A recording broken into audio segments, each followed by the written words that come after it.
101.1 The Answer. Doc Washburn Show continues. You can sound off and talk back. 501 401 1011. I guess everybody's got a podcast these days.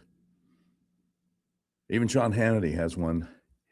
I think it's over on that Fox Nation platform they do. So he did a couple hours, maybe 2.5 with Bongino. And we got a clip off of the X account of Mr. Producer, Rich Cementa, producer for Levin's radio show. And to set this up, let me just ask if you remember, shortly after Kash Patel became FBI director, he said, hey, we're in the process of moving everything out of the Hoover building because it's falling apart. And we literally had bricks falling off the outer facade of the building. And there was a net to catch them so they didn't land on people's heads. So they had to get out of the J. Edgar Hoover building. And so in the process of the moving transition, we found a sealed room that nobody was supposed to be able to get into. Nobody's supposed to know about. And in the sealed room, we found burn bags. And in the burn bags, we found documents that we clearly were not supposed to ever see.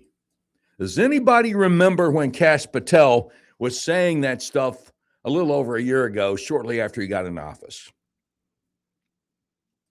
Because my friend Dan Bongino had some thoughts about that on his appearance with Sean on his podcast. So let's this will make your blood run cold. Let's go with Bongino. Tell Sean about burn bags. Cut one, please. If you have a paper copy of a document you're not obligated to store, you burn it. So it goes in a burn bag. It would be like in the Secret Service, a motorcade route. You don't want the enemy getting it. You throw it in a burn and they burn it. However, somebody didn't burn these bags. Why? We'll see as the case proceeds, but somebody didn't burn these bags. So we found. I got a question. Do you suspect maybe somebody purposely put them away that you'd find them because they didn't like what they were living through? And this is why I say to people that be careful painting the entire Bureau with an overly broad brush. There were a ton of bad actors, and more than I expected, and you are correct about that.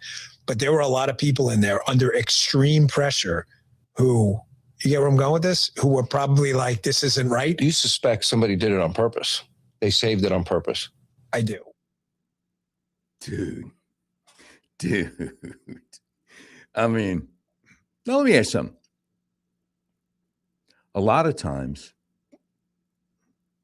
in the lead up to some kind of trial for some kind of criminal infraction, whether it's a murder, a kidnapping, some really underhanded stuff that went on in the government, whatever, people get impatient. They're like, what's taking so long? That's number one. And or people jump to conclusions based on limited information they have. And they're like, well, look, isn't this obvious? Why don't you just, but then when the trial actually happens and the testimony becomes public in the trial of all kinds of evidence that had not come out at all before the trial, we're kind of sitting there going, oh, well, wait a minute, wait, what? Because the prosecution is making all kinds of connections based on evidence that didn't come out before the trial. And then everybody's like, well, man, I never would have guessed. Right. because you didn't see the evidence that they had yet. So the burn bags of stuff that was supposed to be burned, but for some reason, somebody didn't burn them. And whoever didn't burn them is a good guy. It's just amazing to me. All right. Bongino tells Sean about burn bags. Cut 2, please. It was the mother lode. And there was a document in there that we were never meant to find that was basically the keys to the kingdom on Crossfire. And the document was so sensitive, we were not even to carry it outside of the office, outside of an official with the whole, and I wasn't bringing it home. It was a weekend. So I just stayed at the office to read it. It was about 100 pages with the footnotes. The footnotes were probably as interesting as the actual document. And it took me a good 4 hours to get through this. And I'm reading it, having written, 3 books on Spygate, Russiagate. I mean, you covered this. You, John Solomon, Sarah Carter. Every night. Oh, my gosh, every night. And Crossfire Hurricane was Russiagate. Crossfire Hurricane was the attempt to take down President Trump. As Chuck Grassley released a statement on this May 28th last year. Newly declassified FBI document proves Fusion GPS contractor Nellie Orr lied to Congress about contributions to Crossfire Hurricane. And he said the FBI and DOJ failed to prosecute Fusion GPS contractor Nellie Orr, OHR, for lying to Congress about her role in advancing the FBI and DOJ's Crossfire Hurricane investigation, according to an internal FBI analysis confirming Nellie Orr's false congressional testimony. The 2019 FBI analysis, obtained by the Senate Judiciary Committee Chairman Chuck Grassley and declassified at the chairman's request, provides detailed evidence that Nellie Orr lied to Congress during sworn testimony and, as a result, obstructed ongoing congressional investigations violating federal statutes 18 U.S.C. 1001 and 18 U.S.C. 1505. The document also exposes how the FBI prevented agents from reviewing all relevant information necessary to perform a full analysis of the extent of Nellie Orr's false testimony and her role in the fake Russia collusion investigation. Let me say those 4 words again. Fake Russia collusion investigation. Who was actually colluding with Russia? Bill and Hillary Clinton.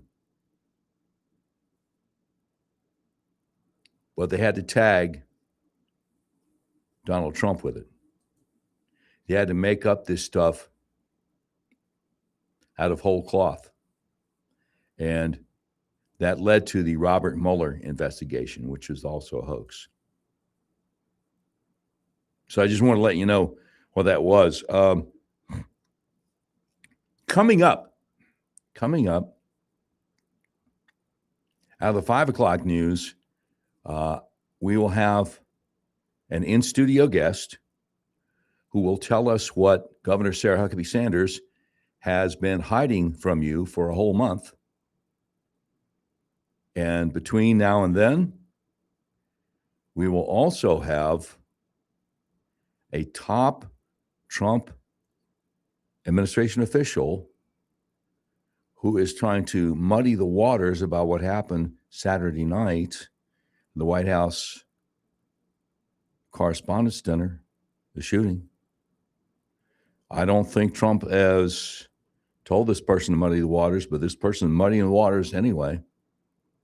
And we'll also have some background on the Comey indictment that nobody's telling you about. But coming right up next out of the break, we'll have the last clip from Bongino blowing Hannity's mind, and I think it'll blow your mind too. It certainly flabbergasted the rest of us. That's all coming up as the Doc Washer Show continues on Little Rock's premier talk station, 101.1 The Answer.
101.1 The Answer. Doc Washburn Show continues where you can sound off and talk back. 501-401-1011. They are lighting up the Facebook live stream of the Doc Washburn Show Facebook page. We appreciate y'all being out there. We're going to have some thoughts, the background on Comey here in just a minute. But let me, if you're just tuning in, we had a couple of clips before the break. Dan Bongino telling Hannity over there on his podcast about the burn bags that Kash Patel told us about shortly after he got into office in a sealed room in the FBI headquarters that nobody was supposed to know about. That they only discovered because the Hoover building is crumbling. They had to get out of there, and they're like, oh, what's this? Somebody meant for that stuff to be burned, and it wasn't. Anyway, cut 3, the last cut of Bongino telling Sean about the burn bags. I thought it was bad. And like I told you in the beginning of this interview, like some of the things prior as I came in where I thought this thing was going to be this thing and it turned out to be another thing. This thing I thought was going to be bad. I didn't think it was going to be worse than bad. I'm reading this document and I'm like, I can't believe this happened in the United States. And it wasn't just that it happened in the United States. It was that so many people knew about it and nobody had the balls to say to anyone on the 7th floor or in the agency or with some of our foreign partners, like, hey, that's bullshit. It's in the paper. Just read the paper. All you had to do was read it. This thing was bullshit from the start. Yeah. Now, when Brother Bongino uses one of the words you can't say on the radio, we got this little thing we can just zero in on that one syllable and hit reverse. And so it doesn't go out that way. But anyway, some people out there on social media are theorizing that maybe Chris Wray wasn't actually all that bad a guy, and maybe he said, don't burn the bags. I find that kind of hard to believe. I think the orders probably went down from on high, Chris Wray, to burn the bags. And I just, well, when it comes out, and I believe it will come out, when it comes out, who didn't burn the bags? Because Sean asked Dan Bongino, do you think somebody left them unburned so you guys could find them deliberately? And Dan Bongino's like, yeah. Whoever did that will deserve medals. I used to tell you that the Fort Pierce, Florida grand jury was eventually going to bring accountability for a whole bunch of people that tried to take this country down and put President Trump in prison and go after a lot of us. And I got to the point where I was beginning to despair, and I joined the but nothing's ever going to happen crowd. And I'm just taking it a day at a time right now. I'm just trying to tell you what's out there. Now, we need to let you know a little bit of the context for James Comey. CNN on Comey arrest. If we can play that one. Well, Comey is in the courtroom, and the hearing is starting now. The very first appearance of this former FBI director accused of threatening the president's life with that post on Instagram a year ago with seashells in the sand. This is the first hearing that will happen in this courthouse, the Eastern District of Virginia. But this is a case that's charged in North Carolina because that's where that beach photo was taken. This first appearance, Comey now being under arrest in the courtroom. Okay, the great insurrection Barbie, defiantly free, over on X with 1 million followers, puts it all into context. And she says, James Comey did not stumble onto a beach and innocently photograph some seashells. He is the former director of the FBI. He spent decades studying exactly how coded language is used to signal violence against public figures. He led the Bureau through the rise of stochastic terrorism as a national security category. Then he posted 86, 47 arranged in sand to hundreds of thousands of Instagram followers, with 86 being slang for elimination, and 47 obviously being the sitting president of the United States, who had survived 2 assassination attempts in the previous 12 months. James Comey took the post down off Instagram within hours, which is the move of a man who knew exactly what he had communicated and realized he had said it too plainly. Innocent posts do not get deleted within hours. The defense that he simply did not connect the numbers to violence is laughable. James Comey was on a national press tour promoting his novel, FDR Drive, a thriller about a public figure using coded messaging to incite his followers to commit acts of violence against political enemies. He told NPR the book's central themes were free speech and, quote, what happens when someone's words incite violence, unquote. A man cannot be on national radio explaining how coded incitement operates while simultaneously claiming he failed to recognize coded incitement in his own Instagram feed. That is not a coincidence. That is a confession delivered by a defendant who spent 8 years building a public career on personal opposition to Donald Trump. The First Amendment is not a magic word. The Supreme Court ruled in Counterman versus Colorado in 2023 that true threats lose protection when the speaker consciously disregards a substantial risk his communication will be read as threatening violence. Comey's expertise, his audience, his timing, his takedown, and his 8 years of documented hostility toward the president all answer that question. He knew. James Comey, of all people, knew. And in the end, the country needs to face what this case actually is: a former director of the Federal Bureau of Investigation posting a coded call for the removal of a sitting president during an active assassination threat environment, then asking the same bureau he once led to believe that he meant nothing by it. Stop it. Buddy. That's the great insurrection Barbie, defiantly free, over on X. If you're not following her, you should be. The Doc Washer Show continues on the Little Rock's premier talk station, 101.1, The Answer.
101.1, The Answer. Doc Washer Show continues. Or you can sound off and talk back. 501-401-1011.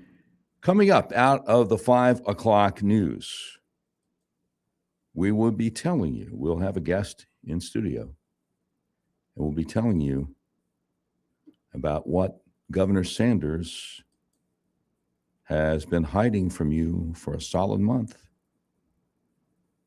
It's getting deep. All right, now, I said that coming up, we will be sharing with you a member of the Trump administration who is obfuscating what happened on Saturday night at the White House Correspondents' Dinner regarding the alleged shooter. Producer Tommy, I got to apologize. I sent the clips in the wrong order. So I'm going to need Judge Janine on WHCA shooting cut 1, please. Can you play cut 1? Make sure it's cut 1, not cut 3, because I sent them in the wrong order. So if we can go with cut 1, Judge Janine on WHCA shooting cut 1. Thank you. I don't think there's any question but that Cole Allen was intending to fire that Mossberg. And what we do know is that he fired off that 12-gauge shotgun one time. The cartridge was still in the weapon. He fired that gun in the direction of the Secret Service officer. And what we do know is that the Secret Service officer fired his weapon 5 times. And we know that based on the number of bullets that were left in the weapon. We know it based on the fact that we found 5 areas consistent with being hit by a 9mm. And we also know it as a result of the fact that there were so many holes in the area that we knew were hit by that 9mm. Okay, well, I don't think that, and by the way, that's Judge Janine Pirro, who is now the U.S. Attorney for Washington, D.C., and she was on Fox talking to Dana Perino. I don't think anybody is disputing the idea that this Cole Tomas Allen meant to shoot a Secret Service agent. It's just that maybe his aim was as bad as theirs. That's all. No, they fired 5 shots at Ryan Ruth at the Palm Beach golf course, who was there to try to shoot the president back in 2024, and they all missed. And they fired 6 shots at Cole Allen, and they all missed. I haven't heard anybody disputing the idea that Cole Allen wanted to shoot some people, including but not limited to Secret Service agents. The question is, did a bullet that came out of his gun actually hit the Secret Service agent? Or, as Susan Crabtree, national political reporter for the Real Clear Politics imprint, or did, as she said,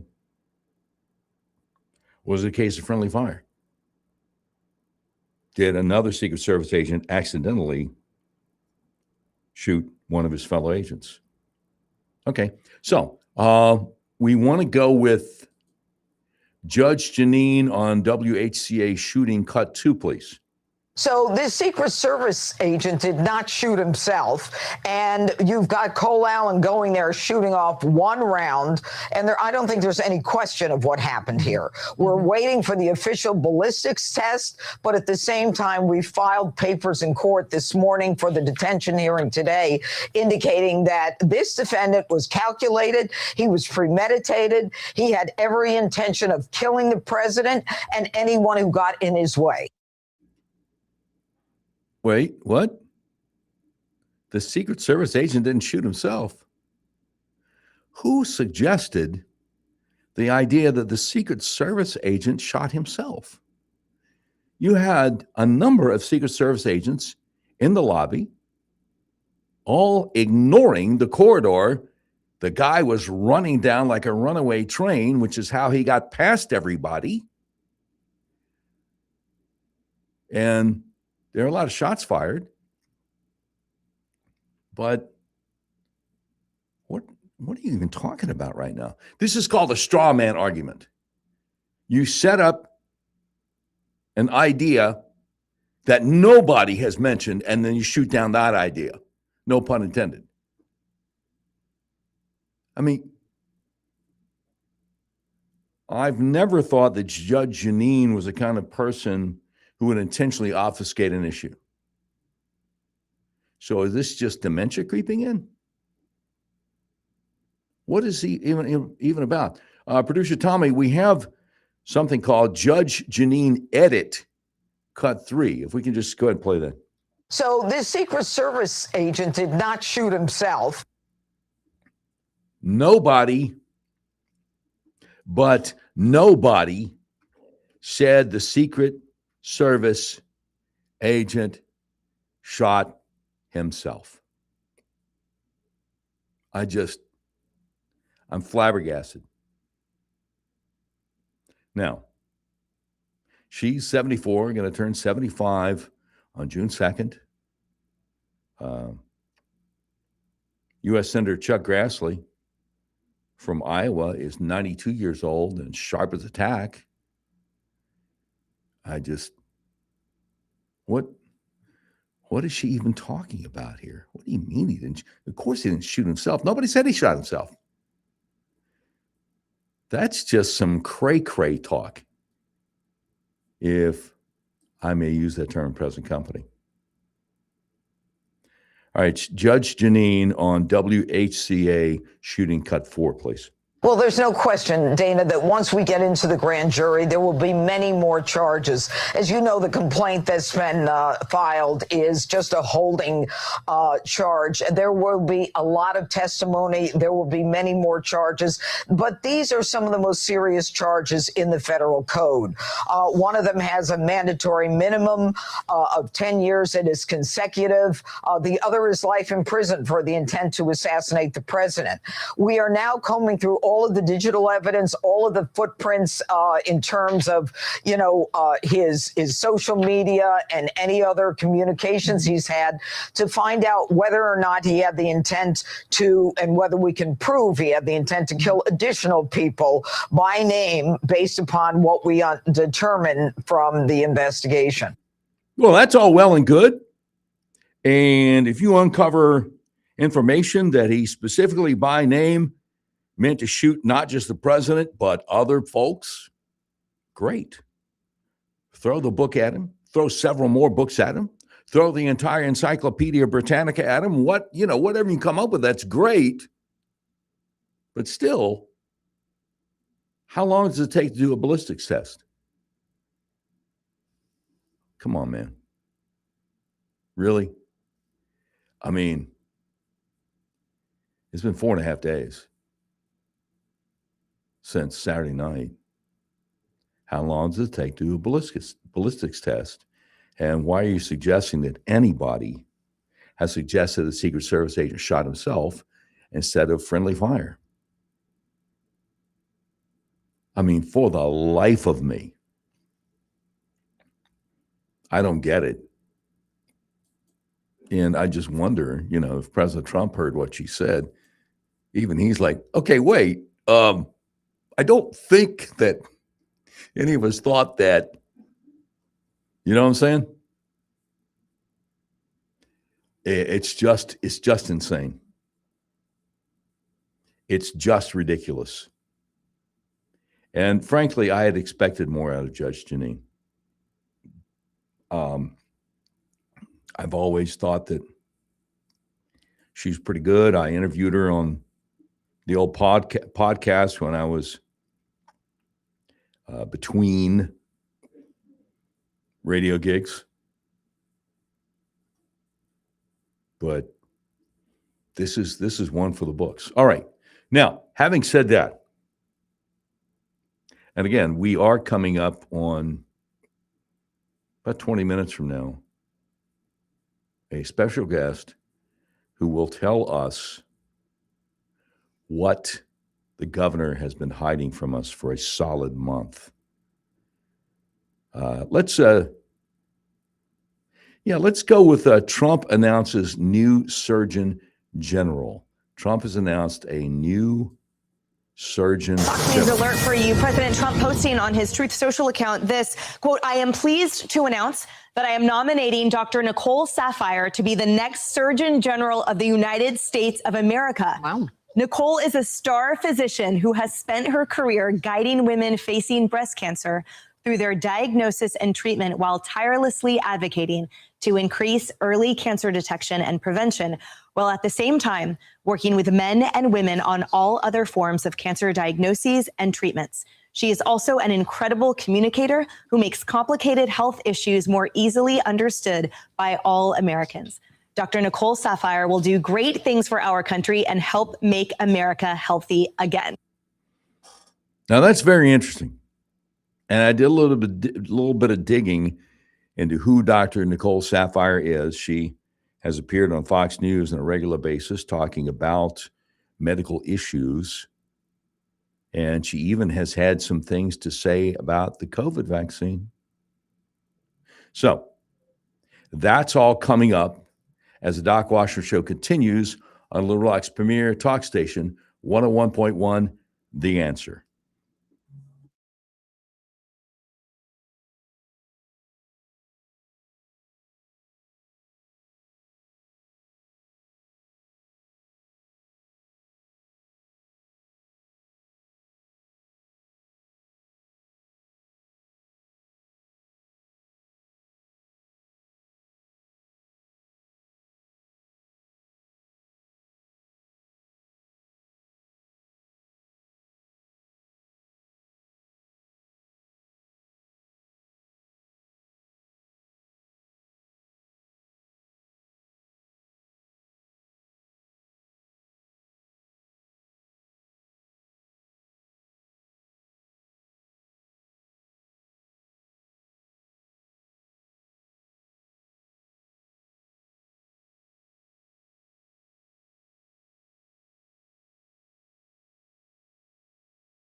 One 101.1 The Answer, Doc Washburn Show continues, where you can sound off and talk back, 501-401-1011. So Dr. Nicole Saphier, who has been a medical contributor to Fox News Channel since 2018, was named new Surgeon General by the president today. Now, she is an American radiologist, medical journalist, and author. Graduated from Ross University School of Medicine with a doctorate of medicine. Was a radiology resident at Maricopa Integrated Health Systems, obviously Phoenix. Later became the director of breast imaging at the Memorial Sloan Kettering Cancer Center's facility in Monmouth, New Jersey, and assistant professor of Weill Cornell Medicine. So I looked into what she has said over the years about the COVID vaccine. Dr. Nicole Saphier, who has just been announced new Surgeon General, and Emily Campagna, who made the announcement today, is thrilled. So Nicole Saphier, June 24th, 2021, said, a piece missing from the discussion on adolescents and COVID vaccines is the fact virtually no child without risk factors, obesity, asthma, neurological, etc., would die from COVID-19, but healthy kids are getting myocarditis. Vaccinating this population should be selective, not universal. I'm like, okay, well, that's a good start. Thank you for that. December 18th, 2021. She said 8 cases of myocarditis have been reported in 5 to 11-year-olds after 5 million first doses and 2 million second doses. People shrug it off because it's, quote, mostly mild, unquote, and resolves. Well, in healthy 5 to 11-year-olds, so is COVID, mostly mild and resolves. For kids, vaccines should be risk stratified with consideration of natural immunity. Well, what she doesn't mention there is the VAERS system. The Vaccine Adverse Effects Reporting System is totally voluntary.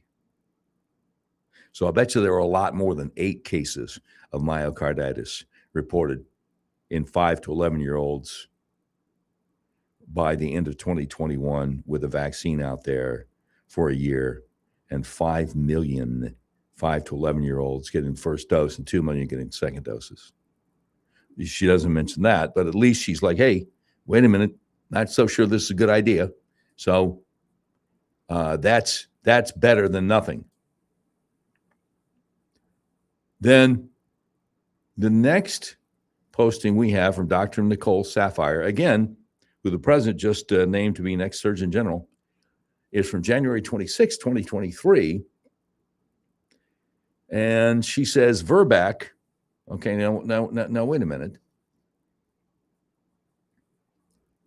Well, verb pack. I wish I knew what that meant. It's always embarrassing when you got to look up some kind of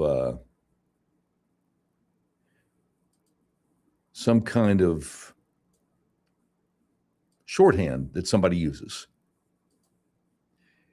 It's always embarrassing because I guess they just expect everybody to know what it is. VRB PAC. All right. Vaccines and Related Biological Products Advisory. Okay, thank you for that.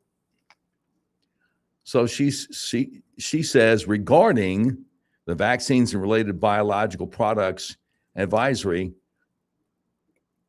signal detected for increased myocarditis/pericarditis following bivalent booster among 18 to 35-year-olds, similar to old vaccine. There's no reason to recommend a booster in healthy, younger individuals. To do so is negligent.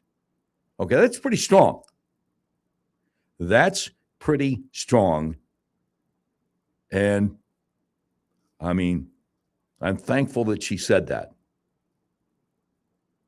And she's got a screenshot from the FDA saying COVID-19 bivalent mRNA vaccines summary. This is a large-scale signal detection study of 2 COVID-19 mRNA bivalent vaccines conducted in multiple claims databases.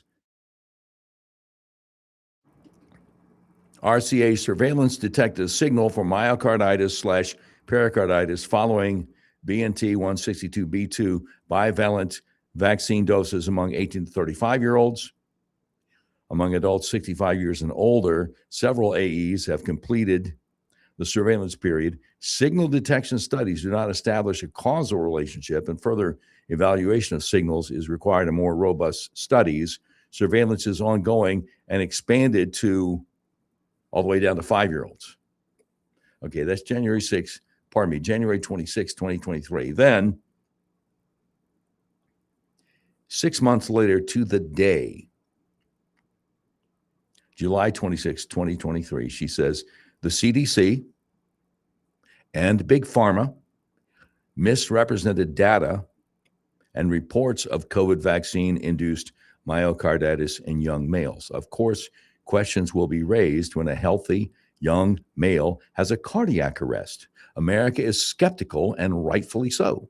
It will take several years of data collection to be able to conclude whether the vaccines mandated in this healthy population correlate to a rise in cardiac illness. Okay, well, it's been almost 3 years. So that was July 26, 2023. And we're sitting here April 30th, 2026. And that's the last she said about anything. But she was sounding the alarm bell, because I think we've all seen the videos of athletes dropping on the field. Athletes who had been vaccinated. I'll never forget, a couple of years ago, a buddy of mine called me on a Monday night. Hey, you watching Monday Night Football? No, sorry. Okay, the Bengals game. Damar Hamlin, defensive guy on the Bills, just like looked like he dropped dead on the football field. They did CPR on him for 9 minutes, and they finally put him in an ambulance. I think he might have lived, but the people on TV are saying, well, it's something called commotio cordis. Yeah, that's it. Yep, that's it. Well, it's kind of like if you're playing middle school baseball and you get hit in the chest with a fast-thrown baseball and knocks the wind out of you and you collapse. So that's it. It was a real hard impact on that tackle. Yeah, that's it. You go back and watch the video, and it was a very light tackle, and he walked away from it and then dropped. And you look at what happened, and you see 300-pound linemen openly sobbing with towels over their faces because they know he's gone. You shouldn't have to do CPR for 9 minutes. And then a couple of days later, his uncle is interviewed and said they did the defibrillator on the field because, let's face it, NFL has the best medical staff available in the world. They did the defibrillator on the field, and they had to do it again when he got to ER. That never happens either. And there are videos out there of like soccer players in Europe, again, dropping dead on the field. So what am I supposed to think? Yeah. Young, otherwise healthy males dropping from cardiac arrest. Yeah, it's happening. And at least Nicole Saphier was saying something about it back in the day. It's amazing that she was able to get on Fox News because Dr. Mark Siegel, their top medical expert, always talk about how wonderful the COVID vaccine really is. Outrageous. What has the governor been hiding from us? We're going to find out at the top of the hour news as the Doc Washburn Show continues with a special guest at 506 Little Rock's premier talk station. 101.1 The Answer.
101.1 The Answer. Doc Washburn Show continues. So you can sound off and talk back at 501-401-1011. So I've been saying, just go ahead, hit a few more things. It's not a problem. I've been saying, it happens to the best of us. As the great philosopher Dave Ramsey once said, friends, sometimes life happens. So I've been teasing this since the start of the show an hour ago that we're going to have a special guest on coming to the 5 o'clock news who is going to talk with us about what Governor Sarah Huckabee Sanders has been hiding from us for a whole month now. So delighted to have as our guest the producer and also co-host of the Dave Ellswick Morning Show, Val Emmons. I'm getting a lot of feedback out of my speakers all of a sudden. I don't know why. Did I bring some static electricity in with my hair? No, I don't think it was you. Do you have headphones that are close to a microphone? Is that possibly the problem? Is it my phone? No. Do you have headphones? Okay. All right. Hey, young Tommy, I get a lot of feedback out of the speakers. Yeah. Okay. I don't know what that means. He's pointing and Is it my fault? and saying something. The mics are close and they're on. Is that better? So what should I do about that? I move away a little bit. I guess get your mic away from mine. There we go. Okay. Keep your mic off me. Okay. All right. It's almost like live radio. Right. It's almost like I'm technologically challenged. Here in my dotage. Wait until you get to be my age, Missy. Don't even get me started. So what we have here is an official proclamation from the state of Arkansas Executive Department. That would be the governor. And here's what it says. To all to whom these presents come, greetings. Whereas for over a century, Arab Americans have been making valuable contributions to American society in medicine, law, business, education, technology, government, military service, and culture, not to mention blowing up the World Trade Center. No, I added that part in. I was going to say, Doc, that was not in there. No, I added that part in. I apologize.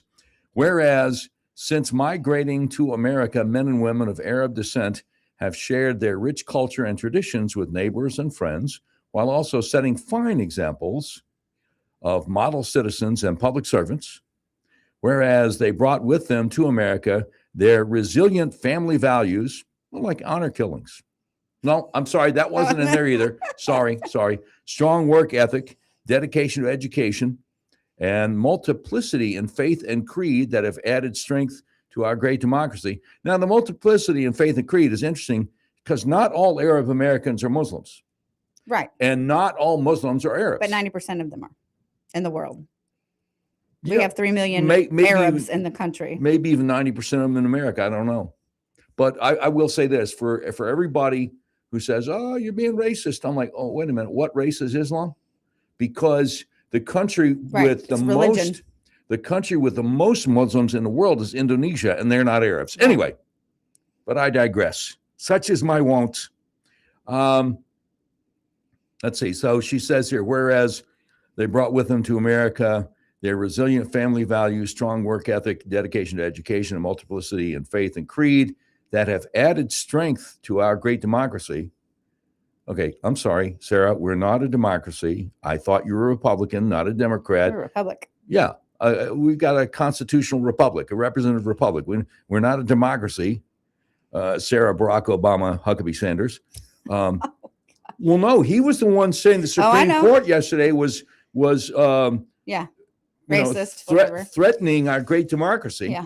Anyway, and I don't think that Islam has added any strength to our government, whatever you want to call it. Whereas Arab Americans have also enriched our society by sharing in the entrepreneurial American spirit that makes our nation free and prosperous. Whereas the celebration of Arab American ancestry and cultural heritage educates our fellow Americans and counters misconceptions, harmful stereotyping. Gee, I wonder where the harmful stereotyping came from.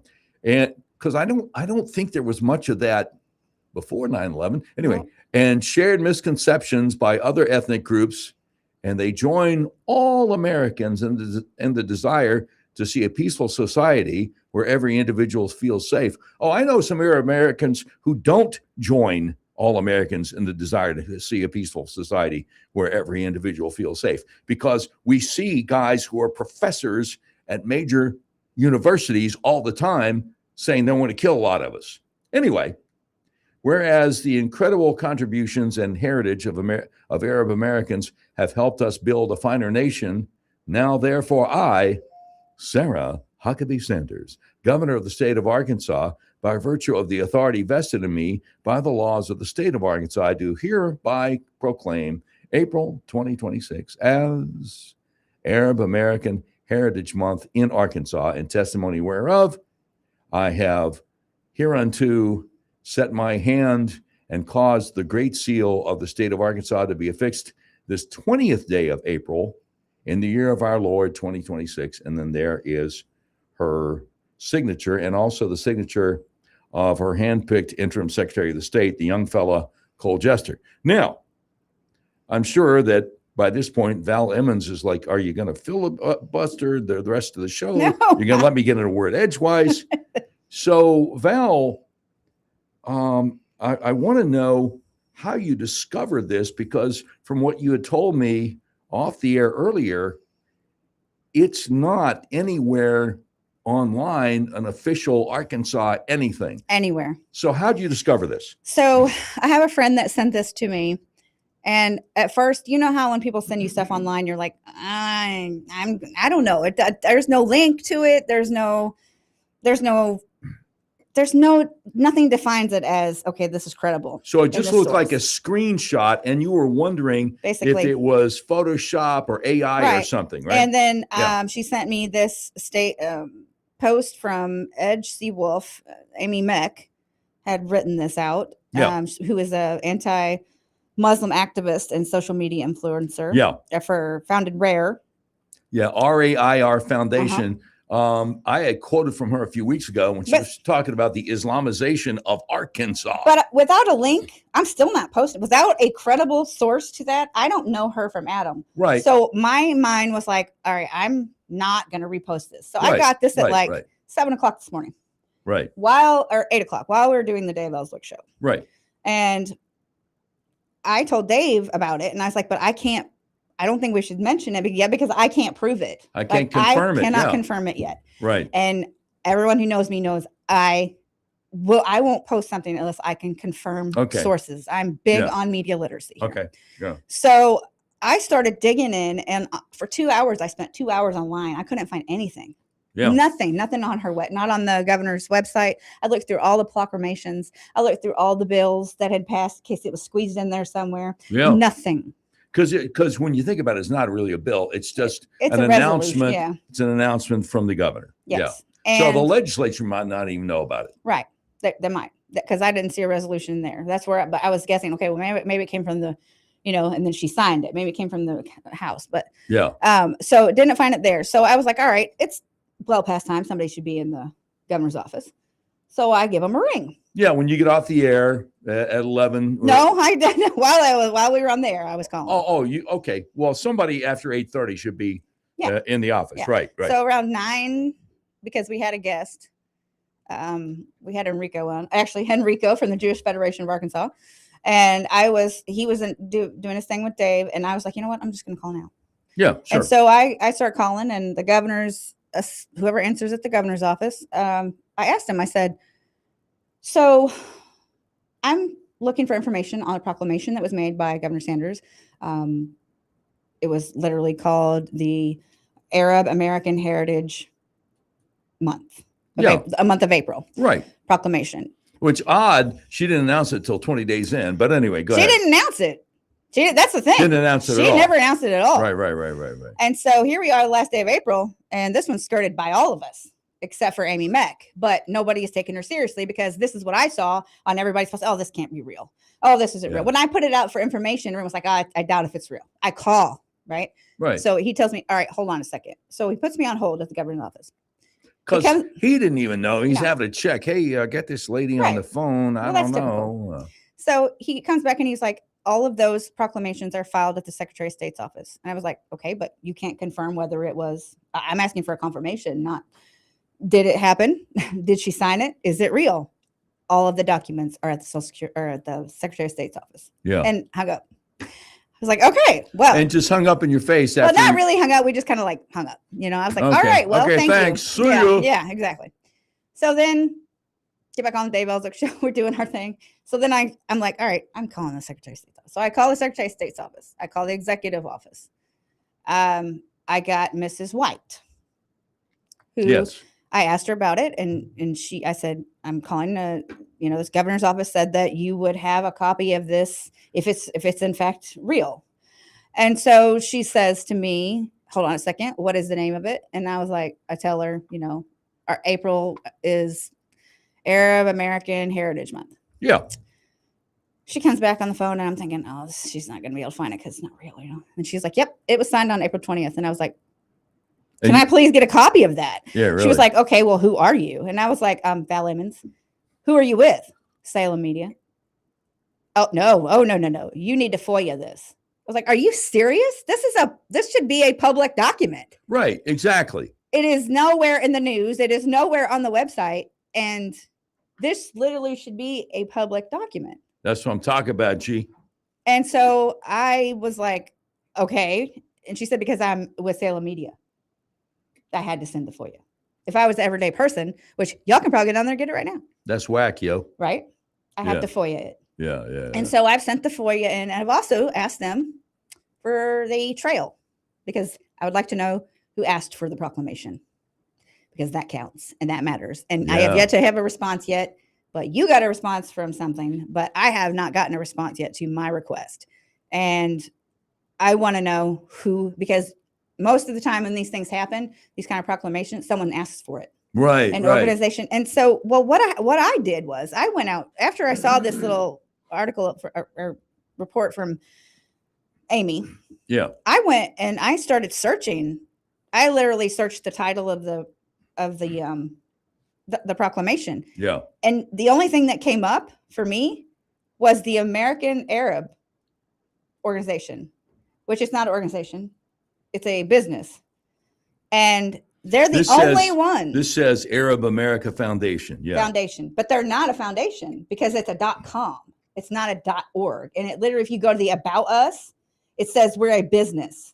Yeah. So don't confuse them with a nonprofit. Don't confuse them with 501c3 or C4 or anything. Exactly. And so if you go and you scroll down, they give you a list and all the proclamations from all the states. So I go down, I'm scrolling, and I was like, oh my God, it is right there. That was before I called. Yeah. And I was like, that's what made me call, because I was like, and I asked them, and I haven't received, I was like, who did you receive this proclamation from? I haven't received a response to that yet either. And that was this morning. So here's what happened with me. When you told me that the governor's office, whoever the young fellow was, the governor's office said, hey, you have to call the Secretary of State's office. mm-hmm. And the Secretary of State's office, the lady confirmed for you, yeah, it's real, it's legit. And then you asked for a copy of it, and she's like, who are you with? Mm-hmm. Since you're with a media organization, she's not going to give you anything unless you fill out a FOIA, which you have to fill out a form, though. It's not, you can't just send a regular request for FOIA. Shorthand for Freedom of Information Act requests. Right. So, but she confirmed it's real. And she didn't say, oh, you got the wrong office. Nope. You got to go on the website and fill out a form. And I'm not the only one, because one of my followers, friends, fans, whatever you call it on Facebook. Yeah. He also called right at the same time I was. Yeah. So I bet their phone was ringing off the hook today after I One would posted hope. So here's what I did. And he confirmed it, though. Here's what I did. I filled out the form on the website. But see, my problem with filling out a form on the website is that I got no proof that I requested the Freedom of Information Act request. So I also emailed the Shared Administrative Services Business Operations at the Arkansas Department of State, and I said, good afternoon. No, that's the response to my email. I'm sorry. No. They were responding to what I did on their website. because below it, they've got my name, my phone number, my email address, my home address, and the description of records required. I said, this is the Freedom of Information Act request for any and all proclamations issued by Governor Sanders from January 10, 2023 through April 30, 2026. Thank you. So I wanted everything, because who knows? I mean, you're If right. we didn't know about this proclamation, who knows what other kind of proclamations What else is are out there that hasn't been? Yeah. So they responded to me a little bit later saying, good afternoon. The Arkansas Department of Shared Administrative Services is not the custodian of record for this request. You may wish to contact the governor's office for assistance. Thank you. And it's not signed by a person. Yeah. So I emailed them back and I said, good afternoon. The governor's office told a friend of mine that your office archives all of the governor's proclamations and that you are the department to contact with this sort of FOIA. She even spoke to Ms. White at your office for confirmation. So what am I to think of your contradictory message? Thank you. And my name, Doc being the nickname, that wasn't in there. And so I sent this a while ago and there's no response. Yeah, I haven't gotten a response, and I sent mine at like when I got off the air with Dave today at 11:30. Yeah. Haven't even gotten a, okay, we'll get this together for you or anything. You know, they make it so hard now for you to get this information, where at most places you just send a request for forwarded. This is what I want, and you don't have to fill out no form, and you don't have to go through hoops. And for the governor's office to not even be able to confirm that what they don't know. Come on. There's a reason why she didn't put it on the website. There's a reason why it's not in the news. There's a reason why her little pet Danielle whatever her name is at Channel 7. Sorry, I'm not good with names. Oh, there's a reason why she hasn't reported on it. There's a reason why. You mean Daniela Dehagani Is that how you at say it? Channel 7? I don't know. Well, I know I'm I not got doing the that on purpose. I'm just not good with names. I know I got the first name right, but the last name might be Dehagani or Dehagani. I don't remember how they say it, but I've been round and round with her on unrelated issues. Well, you know, there's something funny about her too. You know, she's not a trained journalist. She's actually trained in strategic communications. That's her master's degree. Really? So imagine that. Really? She is not a journalist. Okay. But Strategic communications is a completely separate thing. That is what Sarah did for the president. That is messaging to the people. Okay. So, you know what I'm saying? That's Yeah, PR. sure, That is sure. not news reporting and being a journalist. Right. Okay. So you should be aware of that when you get your news. Well, yeah, I could do a long monologue on her over Channel 7. Well, I'm just saying, but- like anybody who has that kind of a background, Yeah. they are trained to lie to people, to make you believe a certain side of a message. Yeah, Not sure. the truth, not the Yeah, facts. yeah. But what that side is that they want to push. I mixed it up with her on X last year about something unrelated. But let me go back to Amy Meck. Last name is MEK, and she is at rarefoundation.com. Yes. RAIR And I want to give her foundation.com. credit for this. Yes, absolutely. Because how would you have known otherwise? Right. And I just think that people didn't believe her because I don't know why, but people were just not believing her. Like when I posted it, they were like, it's not true.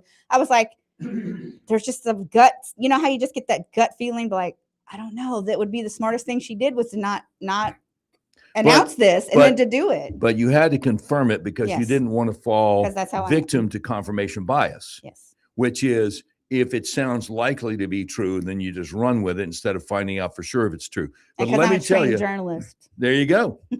Unlike me, I'm just No, Doc, you've been doing this I'm, long enough. Though. I'm a recovering DJ just trying to impersonate a talk show host. But you're not But a let me- strategic communicator, you know?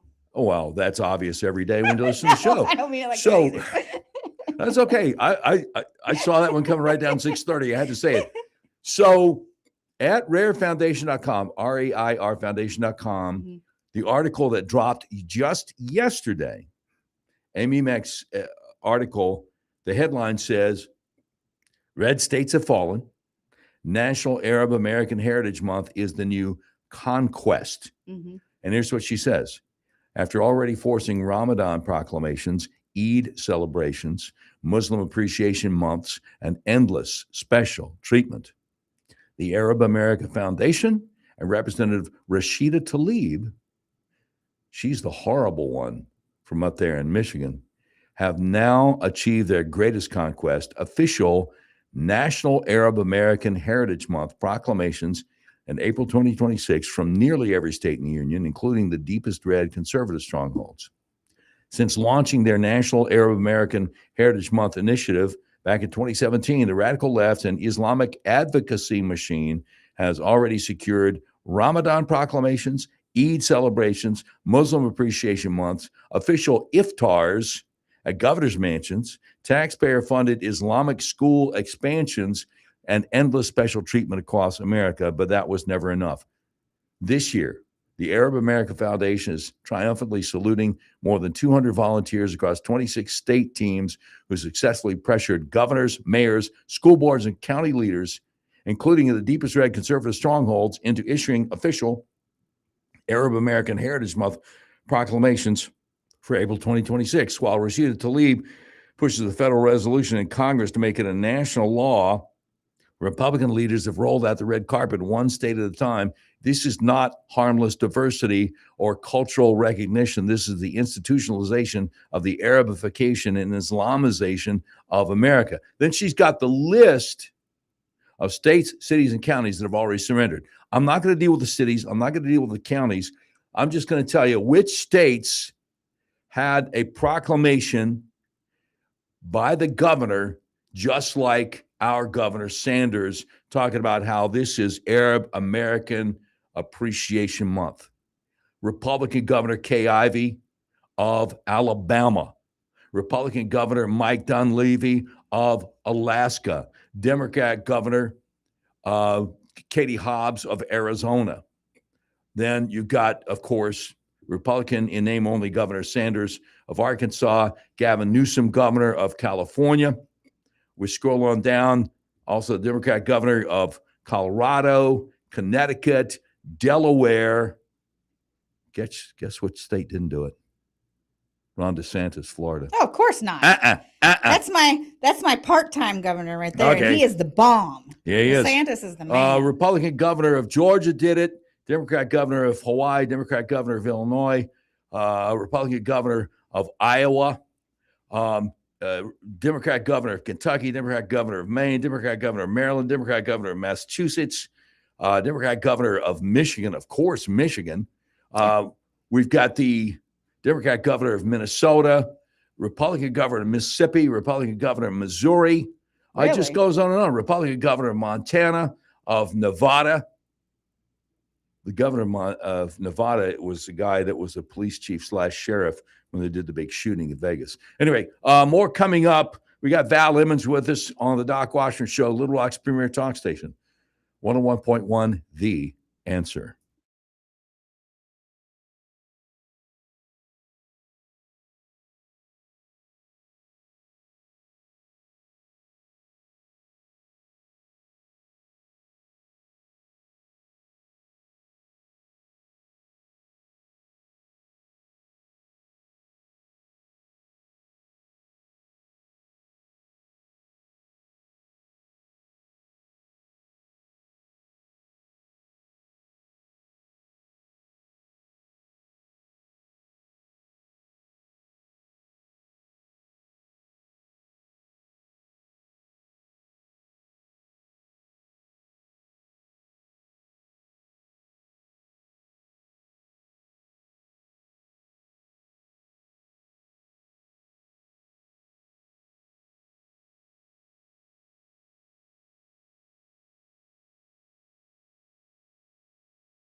101.1 The Answer. Doc Washer Show continues. We can sound off and talk back. 501-401-1011. So our guest today is the co-host of Dave Ellswick's morning show and producer for Dave, Val Emmons. And I feel the beneficiary of something that she discovered, which is an official proclamation from the governor's state of Arkansas officially designating April as Arab American Heritage Month in Arkansas. And in case you're just getting in your car, truck, van, or SUV and leaving work, Val was saying a friend of hers sent it to her, and she was just scouring the internet, and she couldn't find anything about this on any official Arkansas government website. And she was telling Dave, she's trying to research this while she was on the air with Dave this morning, Dave Ellswick, our morning guy. And she's like, Dave, I mean, it looks legit. It sounds legit, but I can't get any confirmation. And so finally you found out where it came from, which was the rarefoundation.com, RAIR. Well, I don't know. I found it. That's what was sent to me. Okay. Where I found it was on the ArabAmerican.com. Okay, so you weren't familiar with Rare Foundation, No. and it just looked like it just looked like a post. Like again, like I don't keep up. I can't keep up with everything. There was no link to anything. No, there was no link. Okay, all right. And so it's like it looks so official. You didn't think it was a Photoshop. You didn't think it was AI, but still. But it could have been. Come on, give me a link to something. Mm-hmm. Yeah. Okay, I get it. So during the break, and this is why those of us in radio often tell each other, save it for the show, Doc. Save it for the show, Val. Save it for the show, Dave. Right. Save it for the show, Steve. During the break, you had what I thought was a great question. Why would she do this? What does she have to gain from this? There's only 3. And what do any of these other governors have to gain from this? There are only 3 million Arabs in this country, according to the reports. Yeah. We only have like 100 and something, whatever that 100 and something here in the state. So what do you have to gain from that when you could lose everything with your base and then you hide it from them? Well, you hide it from it. And I get it's Arab Americans are not all bad, but we've talked about this before. Sure. If they don't come here and assimilate, they're not really Americans. Right. And they want to be Muslims. Not all of them, Sure. but only 10% of them are not Muslims. The other 90% in this country are Muslims. Yeah. So that's saying a lot. Yeah. So you're literally pandering. So somebody had mentioned to me something about the schools, and I don't know. I can't keep up with everything, Doc. But somebody had mentioned to me about these schools and the funding from the Saudi Arabia. Yeah, the King Fahd Center up at University of Arkansas. Yeah. Fayetteville. From time to time, Robert Steinbuck has talked about it in his op-ed in the newspaper. And this goes way back. That's been there for many years. And it should not be allowed because they keep on having people coming in who are pro-jihad. And it's outrageous. But let me go back to your question. What does she have to gain from it? Right. Okay. And why hide it if you're so proud of it? A few weeks ago, our governor, Sarah Huckabee Sanders, was interviewed on a brand new podcast series, a brand new video podcast series from the left-wing news website Politico over at Wright's Barbecue. Yeah, I saw that. And I was like, why is she on Politico? Why is he being so nice to her? I'm sorry, I shouldn't have mentioned Wright's Barbecue. I'm getting hungry. But anyway. Don't bring them into this. Young Tommy on the other side of the glass is shaking his head. Yes. Well, I think the food might have just been props. I don't know if they ate it or not. It's a shame to even consider the possibility any food was wasted. Buddy, it's good. Anyway, so I didn't watch the whole thing, but I read the summary. And she was talking about, well, she said nice things about former Governor Bill Clinton. Mm-hmm. And she also said she would like to return to Washington, D.C. someday, but this time to sit in the boss's chair. So she wants to be president. Now, there is an old political maxim for Republicans and Democrats when you're running for the highest office in the land, which is in the primary. If you're Republican, you got to lean right. If you're Democrat, you got to lean left. And then when you get the nomination, you try to move to the center to appeal to some folks that aren't hardcore liberals on the Democrat side or hardcore conservatives on the Republican side. But I think what Sarah's advisors may have been telling her is, nah, go ahead, lean to the middle already. You know. But here's the deal. Like, the middle didn't see it either. Nobody saw this proclamation.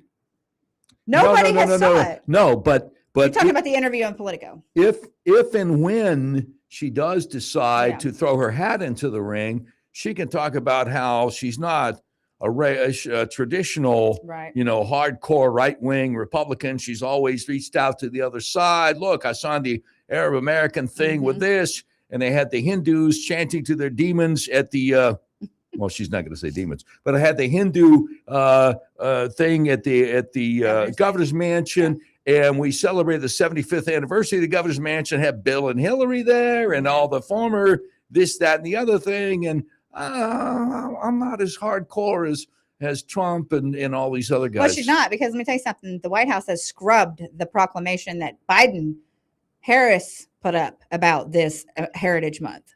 It's not on their website anymore. And there's also this same proclamation is sitting in Congress right now in a committee. Sitting.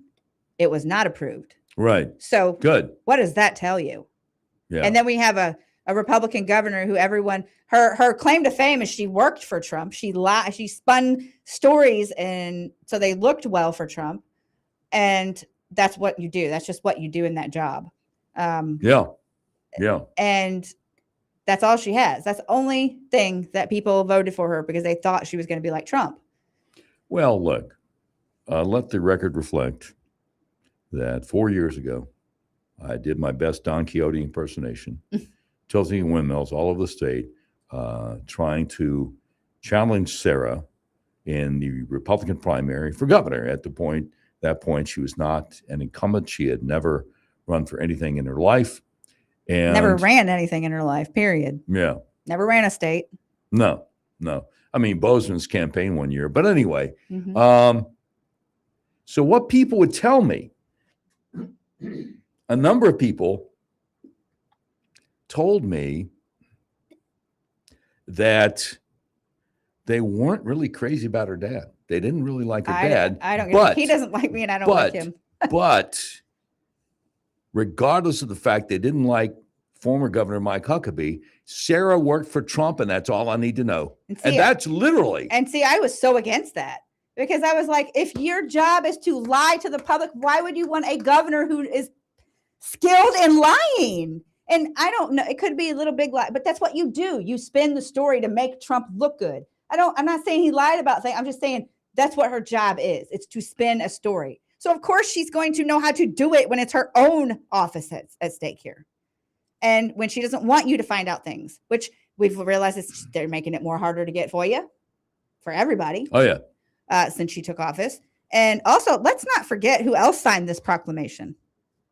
Her little dog too, Cole Jester. Right. Her appointed Secretary of State, who is also running for land commissioner. Now, me, myself, I'll be voting for Christian Olson, who is the Libertarian candidate. I've known Christian for a very long time. Yeah. Not Chris Olson. Or is that Chris? I get him confused. No, not Christian. Christian was the one that ran against Cole, and he's out. Yeah. Christopher Olson is the Libertarian that I will be voting for, because I've known him for a long time, and I get him and Ryan Norris and Brian Norris. I get them so confused. I know who I'm looking at, but I'll call him the wrong name. Okay, wasn't Ryan Norris a country singer? No. Brian Norris ran for Secretary of State. Ryan Norris is Americans for Prosperity. Of course, yeah. Right down the hall from the radio station. I was looking at Ryan, and I called him Brian. So sorry about that, Chris and Christian. But but yeah, Christopher Olson, I will be voting for him for the Land Commission this year. Yeah. So this doesn't help Sarah right now at all, which is, it could have even, been a negative, which is why she didn't mention it, didn't release it. But it's a matter of record, so that when she decides to run for president, she can say, hey, I'm not a matter of record that you have to beg for. Well, Yeah, that's you the won't- part here. You won't have to then. Right. But what is okay? So what I want to know is what's the criteria for a press release? What gets released to the public and what gets hidden? And I guess we'll find that out when you get your answer. Well, if I get an answer. Right. Um, What else is because first of all, Doc, I'll also tell you when in my search, I went to the Secretary of State's website. There is a place where you can find past proclamations, but from what I found, it only goes up to like 2002, and they're listed out in a large document. You were telling and me they're earlier- written, some of them are handwritten from 1963. They're listed out. from the 60s all the way up to Yes. 2002, and then nothing. Well, I didn't find anything else. I'm not saying there's nothing because I might not have, but that's what I found. Yeah. But as far as why So that's where they keep them. That's what I'm saying. Yeah. As far as if it's something you're proud of, why wouldn't you do a press release? Exactly. I've got an answer to that question coming up. It's going to be a little different. But anyway, more coming up. Val Emmons sitting in with us in the Doc Washburn Show, wondering why our governor doesn't have a problem with the Islamization of Arkansas, because most of us do. More coming up straight ahead. Doc Washburn Show continues. The Little Rock's premier talk station, 101.1 The Answer.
.1 The Answer. Doc Washburn Show continues. You can sound off and talk back. 501-401-1011. Val Emmons is in with us. She discovered, because a friend of hers sent her a link to an article from a website, an organization she never heard of before. And it looked like a screenshot in case you're just tuning in, of an official proclamation from Governor Sarah Huckabee Sanders, basically proclaiming that the month of April 2026 is Arab American Appreciation Day. And she's on the air with her co-host, Dave Ellswick, this morning. And she's telling Dave during the break, Dave, this looks legit, but I don't want to fall prey to confirmation bias. I can't get any confirmation on this. This is crazy. And so she calls the governor's office and they admit it, but they can't give her a copy of it. You got No, they didn't admit it. They didn't say one way or the other. Oh, they didn't admit it. I'm sorry. That's what I said. I was like, you just can't at least confirm that it's real for me. Yeah. Those documents are at the Secretary of State's office. That's what they said twice. Yeah. Yeah. They didn't confirm it. And he was like, I can neither confirm nor Right. deny. Yeah. So you call the Secretary of State's office and they confirmed it, but said they can't send it to you without a Freedom of Information Act request because you're with Salem Media. she said she was going to send it to me until I told her who I was with. Yeah. I was That's like, ridiculous. are you serious? That's ridiculous. So what you were saying earlier was, if it's something to be proud of, why was there no press release? Why was there no, Well, it's not like you're trying to get votes from it, because if that Yeah. was the case, the Democrats didn't see it either. yeah, right. Like nobody saw it. Right, It's not on right, your website. right. It's nowhere. And so you were saying, if it's something you're proud of, why didn't you publicly announce it? Why was there no press release? And it reminded me of something completely unrelated. Of course, U.S. Representative Rick Crawford, who represents the 1st District of Arkansas, all of Eastern Arkansas, mostly very rural. He did something last summer, which there was a total media blackout on in Arkansas because nobody heard about it. But I think, unlike what Sarah did, this will be something where he should blow his horn. So Rick Rick's not Crawford. like that, though. Rick doesn't toot his own horn. That's why I like There you Rick. go. There you go. doesn't. There you go. You must have ESPN too. You're reading my No. mind.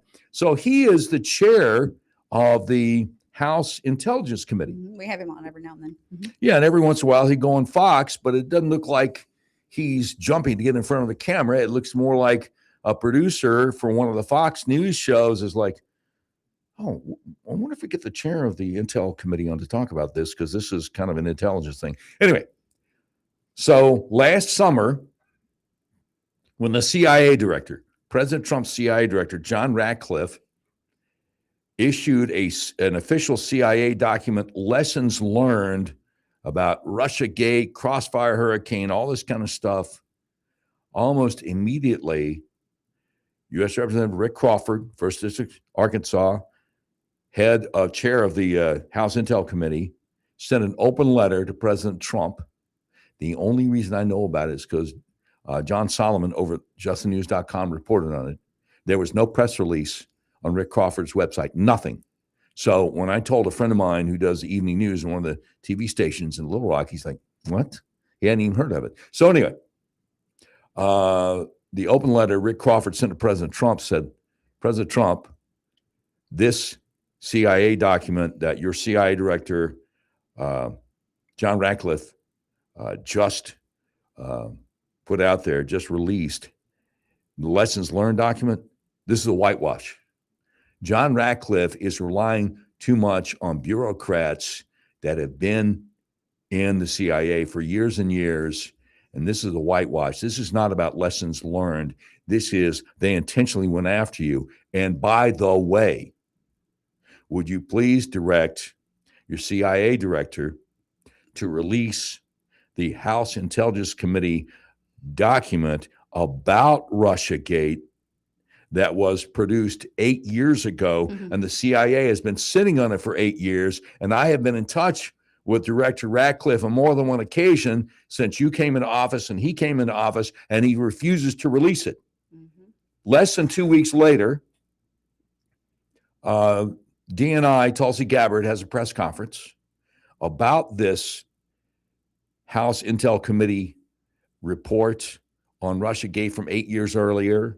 And White House Press Secretary Caroline Leavitt introduces DNI Tulsi Gabbard. Caroline Leavitt gets a shout out to Rick Crawford.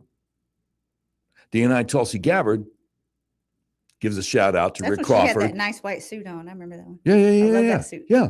And then Tulsi after she and Caroline Leavitt both, hey, thanks so much to Congressman Rick Crawford out of Arkansas for bringing this to the president's attention. Now we can release it and everything. And then Tulsi Gabbard is just going through chapter and verse, all kinds of horrible things that the bad guys did, breaking laws to try to put Trump in prison. Mm-hmm. So it's crazy to me.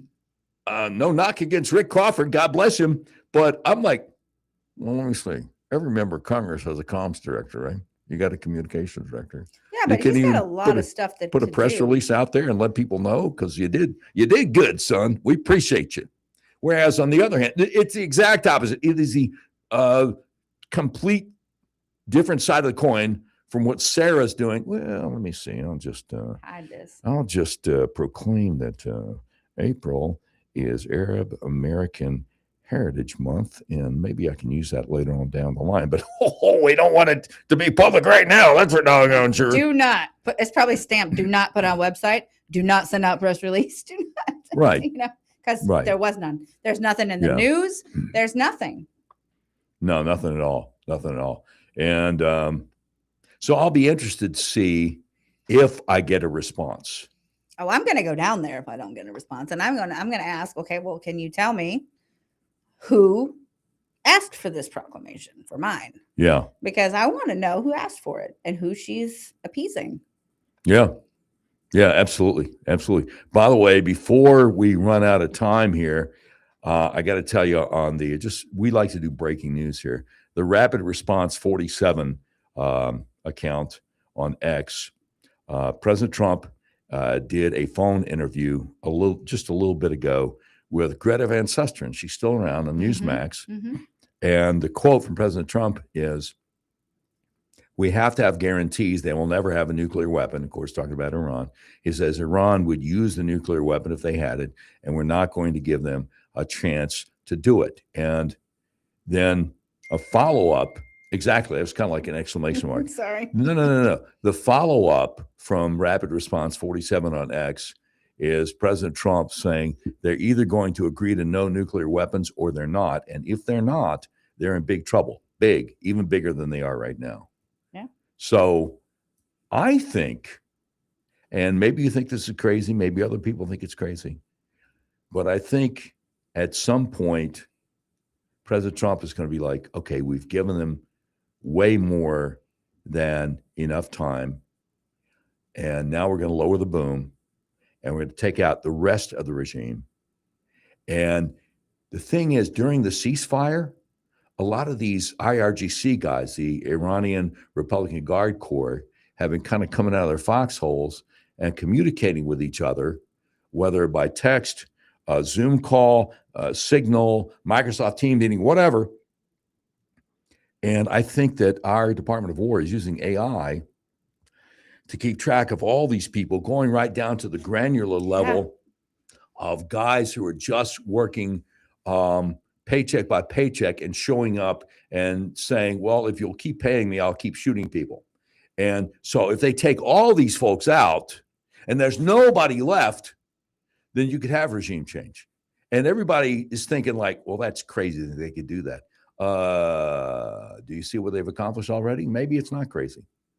You know, the first missile strike Saturday morning, February 28th, Iran time, I was out of a clear blue sky where they took out the Ayatollah and almost 50 top regime figures. Why? Because Iran was like, the only time Israel or the U.S. has ever hit us was in the dead of night. We're fine doing a breakfast meeting here. I don't care if we're past the deadline. They're a paper tiger, whatever. And then Israel has this missile system that shoots a missile straight up into the sky, almost leaves the atmosphere, comes straight back down, and they never saw it coming. Val Emmons, thank you so much. The great Dave Ellswick at Val Emmons. Oh, can I we'll say be tomorrow? back in the morning. 2 seconds. Tomorrow we have Bud Cummings and Mark Johnson on to talk All about right, the there you ATF. go.